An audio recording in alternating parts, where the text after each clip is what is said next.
Before I begin my next story, I want you to take a look at some visuals. They're from the 21st of November, and this is when Iran faced England at the Qatar World Cup.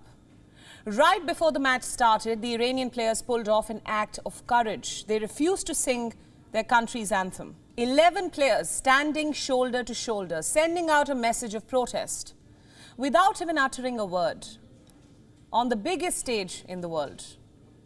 4 days later, Iran faced Wales, but this time the players did not protest.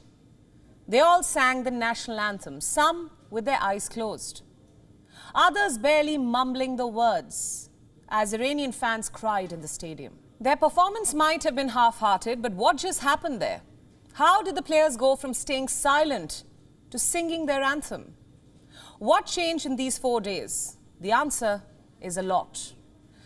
You see, these players did not sing the anthem out of choice or free will. They were forced to do so. By whom? The Iranian Revolutionary Guard, a branch of the Iranian armed forces which enforces the will of Khamenei. Reports say that the IRGC gave a dressing down to the Iranian team. In fact, that's an understatement. The IRGC apparently threatened Iranian players that their families would be imprisoned and tortured if they refused to sing the anthem one more time. This is what a CNN report says. But that's not all. Reports further state that dozens of officers from the IRGC have been drafted to monitor the players to ensure that they don't mingle outside their squad or even meet foreign players. This is what a source involved in the security of the games has been quoted as saying.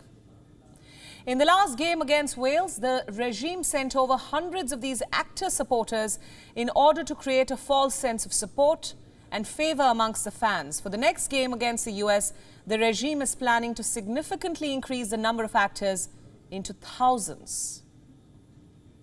It doesn't end there.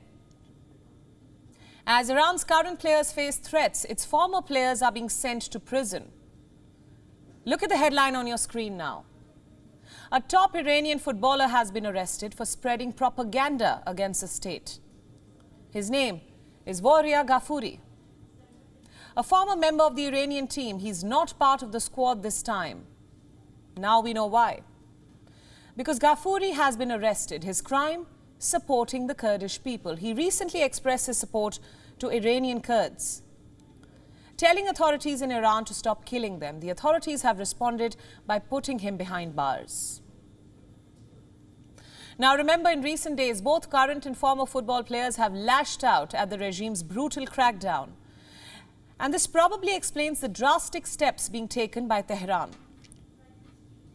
Take the case of Saman Ghoddos, a member of Iran's national football team. He recently said that the upcoming FIFA World Cup should be used as a platform to demand change. Then we have Wafa Haqqamaneshi. During a match in India, he removed his jersey to display a message in support of the protests. Then we have Ali Dai, Iran's record goal scorer, who is now a businessman. He too expressed his sympathy towards the protesters and decided to skip the upcoming FIFA World Cup. Do you get the point here? It seems that Iran's entire football fraternity is up in arms against its regime. This begs the question, can sports and politics really be exclusive? Can a sport be used to push for political change? And can sportsmen be targeted for their activism? These are questions the world is asking, and these are questions that I'm afraid I do not have a definitive answer to. Especially in the case of Iran, where sports has always been a means of displaying the theocracy's narrative, where sportsmen have been executed for questioning the regime. Allow me to digress and elaborate on some instances. In September 2020, Iran executed a wrestler. His name was Navid Afkari. His crime was protesting against the regime. Then we have Faruzan Abidi, former captain of Iran's women's volleyball team. She was hanged in Tehran's notorious Evin prison in 1988. Her charge was supporting the country's main opposition group. Then we have Mahshid Razagi. He was a member of Iran's Olympic football team. He was arrested for selling anti-government newspapers and executed in 1988. Majid Jamali Fashi. He was a professional kickboxer who was accused of treason by the regime and hanged to death in the year 2012. The point I'm trying to make is fairly simple. Iran is a country where almost every field is intertwined with the regime, be it cinema, literature, education, or sports. They may have a semblance of freedom, but they're all deftly curated by the regime.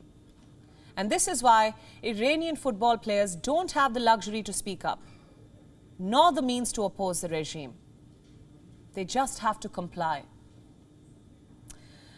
Their act of defiance in Qatar and then the submission to sing the anthem only proves the dilemma that the players are going through. We'll, of course, keep tracking the latest. WION World is now available in your country. Download the app now and get all the news updates on the move.